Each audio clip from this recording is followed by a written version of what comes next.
অনেক টাকা পয়সা, কিয়ামতের মাঠে যদি কোনো কাজে না আসে কি লাভ হবে?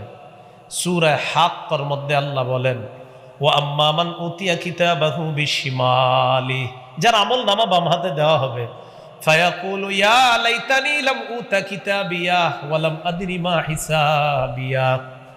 বান্দা বলবে, আমি যদি আমার আমল নামা না জানতাম, আমি যদি আমার হিসাব না জানতাম, আমার আমল নামা যদি আমাকে দেওয়া না হতো, যার আমল নামা বাম হাতে দেওয়া হবে, ইয়া লাইতাহা কানাতিল কাদিয়া, ওই ব্যক্তি বলবে, মৃত্যুই যদি আমার ফয়সালা হয়ে যেত, শেষ ফয়সালা, মা আগনা আন্নি মালিয়া, আমার সম্পদ আজকে আমার কোনো কাজে আসলো না, হালাকা আন্নি সুলতানিয়া, আমার প্রভাব প্রতিপত্তি, আমার রাজত্ব, আমার ক্ষমতা আজকে শেষ হয়ে গেল।